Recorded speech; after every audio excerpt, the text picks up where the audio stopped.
Halo semua, baik di sini dan nah, kali ini Poco F5. Ya, seri terbaru dari si Poco yang sebelumnya udah ngeluarin Poco F4 dan sekarang udah ngeluarin Poco F5. Dan mungkin gak lama lagi akan keluar dari Poco F6. Ya, kita tunggu aja untuk itu, tapi yang kali ini kita bahas yang Poco F5.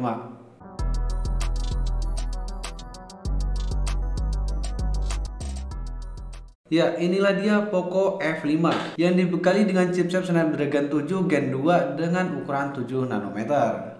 Ya, ini adalah Poco F5 yang banyak diperbincangkan orang, yang katanya ini adalah HP siluman. Kalau kalian lihat ulasan dari situs resminya Poco, di situ banyak banget yang ngomongin tentang Poco F5 ini. Di situ banyak yang bilang kalau ini HP siluman. Mungkin bener aja, dan juga banyak para konten kreator yang mengatakan hal yang sama. Oke, tapi gua nggak bisa katakan itu 100% bener kalau gua belum ngetesnya secara langsung.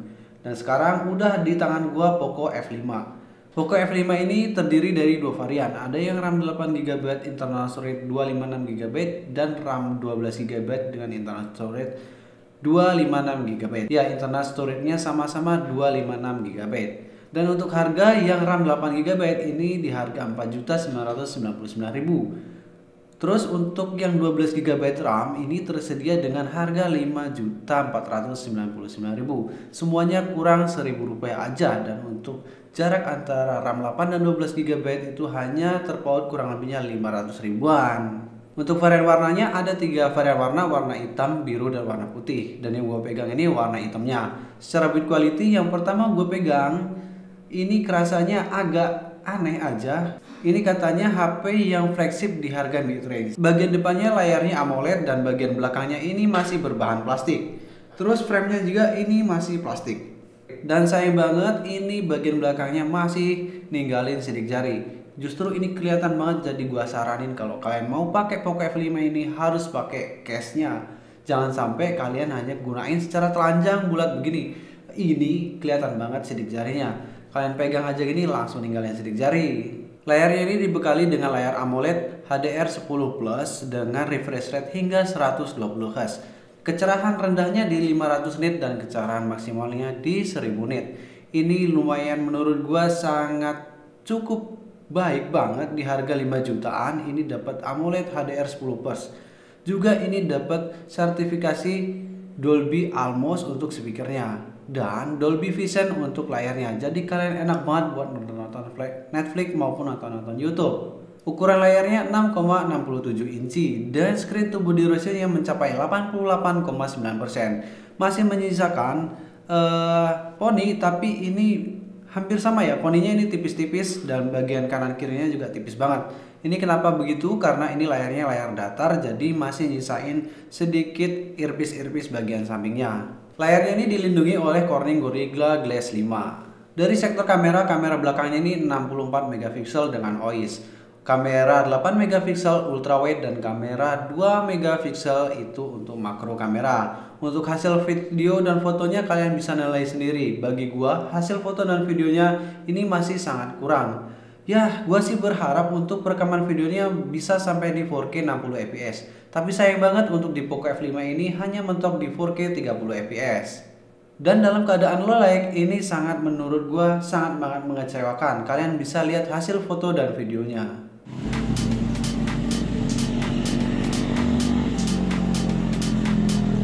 4K.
Kamera depannya dibekali lensa 16 megapiksel dan perekamannya mentok di 1080 60 fps. Untuk perekaman video, kamera depannya menurut gua ini juga menurun kualitasnya dibandingkan dari seri sebelumnya. Kamera depannya begitu kita bawa ke bagian yang agak redup low light, ini langsung berubah jebret. Nggak ada perubahan yang harusnya menurun sedikit dari kualitas gambar, tapi ini langsung jebret, langsung hilang warnanya, dari terang langsung ke gelap. Nah itu menurut gua kurang, dan kalian bisa nilai sendiri ini video dan fotonya. Oke, dan ini perekaman kamera depannya. Coba kita ke tempat yang agak gelap ya, low light.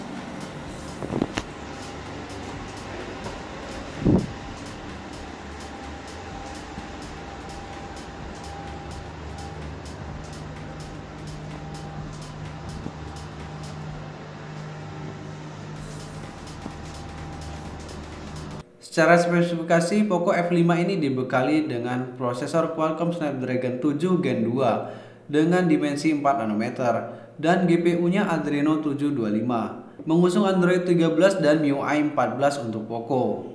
Baterainya dibekali dengan baterai 5000 mAh dengan turbo charging 67 watt, pengisian daya dari 0 sampai dengan 100%. Ini 46 menit aja, menggunakan pengecasan USB Type-C. Secara keamanan ini dibekali dengan sensor sidik jari bagian samping, ada AI Face Unlock dan bersertifikat IP53, anti debu dan anti percikan air. NFC masih tersedia di Poco F5 ini. Untuk koneksinya ini menggunakan Bluetooth 5.3 dan untuk SIM-nya ini dua-duanya udah support 5G, jadi dual standby aktif 5G. Sensornya ini udah lengkap, ada sensor jarak, sensor cahaya sekitar, akselerometer, kompos elektrik, terus air blaster, atau yang belum tahu air blaster itu ada infrared ya. Terus ada juga giroskop ya, bisa dites kalau kalian main-main PUBG Mobile, itu giroskopnya bisa dites langsung. Audionya ini dual speaker dengan sertifikat Dolby Atmos, dengan sertifikat Hi-Res Audio, juga sertifikat Hi-Res Wireless Audio. Juga masih ada audio jack 3,5 mm. Jadi kalau kalian masih punya headset ukuran 3,5 mm yang bisa kalian langsung colokin di Poco F5 ini. Oke, terus kita tes performanya. Di tes pakai AnTuTu Benchmark versi 10 ini tembus di angka 968 ribuan. Wow, ini gede banget. Terus kita tes di Geek Benchmark versi 6 ini dapat di single core 1600-an dan multicore-nya dapat di 4300-an. Ini gede banget. Dibandingkan dengan chipset Snapdragon seri 7 yang sebelum-sebelumnya ya wajar kalau ini lebih tinggi karena ini Snapdragon 7 Gen 2-nya. Oke, lalu di tes CPU throttling test ini terjadi penurunan. Gua nggak tahu ini penurunannya karena apa, tapi mungkin aja karena CPU throttling test ini belum support di device ini. Dan gua download CPU throttling test ini di luar Play Store. Tapi hati-hati karena ini merupakan pihak ketiga, jadi berisiko untuk device kalian. Lanjut gua tes main Mobile Legends dan tentunya main Mobile Legends ini nggak ada masalah sama sekali. Semuanya di rata kanan. Lanjut lagi gua tes main PUBG Mobile. Sama di main PUBG Mobile juga nggak ada keluhan, bisa di rata kanan juga. Dan settingannya bisa maksimal di graphics mode refresh rate hingga 90 fps. Ini cakep banget. Secara performa ini nggak diragukan lagi. Menurut gua memang benar bisa jadi ini HP siluman yang katanya ada di ulasan di situs resmi Poco dan lo bisa lihat sendiri gimana ulasannya. Oke, dari gue pribadi untuk Poco F5 ini, gue sih berharap di harga 5 jutaan gue dapet build quality yang lebih dari ini. Ini berbahan plastik banget dan kerasa banget plastiknya, framenya juga plastik. Jadi pas gue pertama pegang HP ini kerasa kayak HP biasa, walaupun dibilang juga ini ada flagship tapi versi mid-range-nya. Tapi perasaan gue waktu gue pertama pegang ini kerasanya bukan HP flagship karena build quality-nya ini masih kerasa banget kalau ini berbahan plastik. Sayang banget, gua padahal berharap ini paling enggak ya berbahan plastik tapi plastik yang tebel lah. Jangan ninggalin sidik jari begini. Ini kan terlalu kelihatan banget sidik jarinya. Bobotnya juga jadi kelihatan agak ringkih, padahal gue berharap di harga 5 juta terus dibilang HP flagship dengan harga mid range, gue berharap sih lebih dari ini. Tapi mungkin itu udah strategi pasar, karena memang yang seperti kita tahu kalau ada sedikit yang ditambah pasti juga ada yang dikurangin ya. Seperti ya generasi-generasi sebelumnya, kalau di push bagian kamera ya bagian performanya diturunin, dan gitu juga dengan Poco F5 ini. Dia di push bagian performanya, tapi kameranya sedikit menurun dari kualitasnya. Ya, gue sih memang nggak bisa memaksakan apa yang gue pengen untuk Poco, tapi ya itulah mungkin strategi pasar ya. Oke, terus gimana sih kalau yang kata orang-orang yang banyak diperbincangkan bahwa Poco F5 ini adalah Poco siluman? Ya, gue setuju ini adalah HP siluman karena memang performanya ini melebihi banget dari harga 5 juta. Harusnya untuk performa yang kayak gini mungkin lebih dari 5 juta ya. Iya benar, lebih dari 5 juta. Dan sedangkan ini masih harga 5 juta gitu. Lo dapat chipset Snapdragon 7 Gen 2 yang performanya udah oke banget. Nah, dan belum ada pesaingnya, kompetitornya yang ngasih harga sama dengan chipset Snapdragon 7 Gen 2. Nah, baru Poco F5 ini. Jadi wajar aja kalau ini disebut HP siluman atau HP killer saat ini ya. Karena saat ini belum ada kompetitornya yang menjual harga sama dengan chipset yang sama juga. Mungkin ada juga di harga yang masih tinggi. Nah, ini untuk harga mid range memang masih disebut HP killer, tapi kita belum tahu, belum ada kompetitornya yang lain dengan harga yang sama ya untuk device yang membawa chipset Snapdragon 7 Gen 2. Oke. Sesuai itu HP siluman, tapi dibalik itu juga gua agak ngelus dada kalau bahasa orang Jawa, kenapa harga 5 juta tapi build quality-nya kurang dan kameranya juga kurangnya ya seperti yang kalian lihat tadi videonya. Kalau hasil videonya ini kurang bagus, juga mentok di 4K 30 fps, padahal gua berharap bisa di 4K 60 fps. Ya sayang banget ya.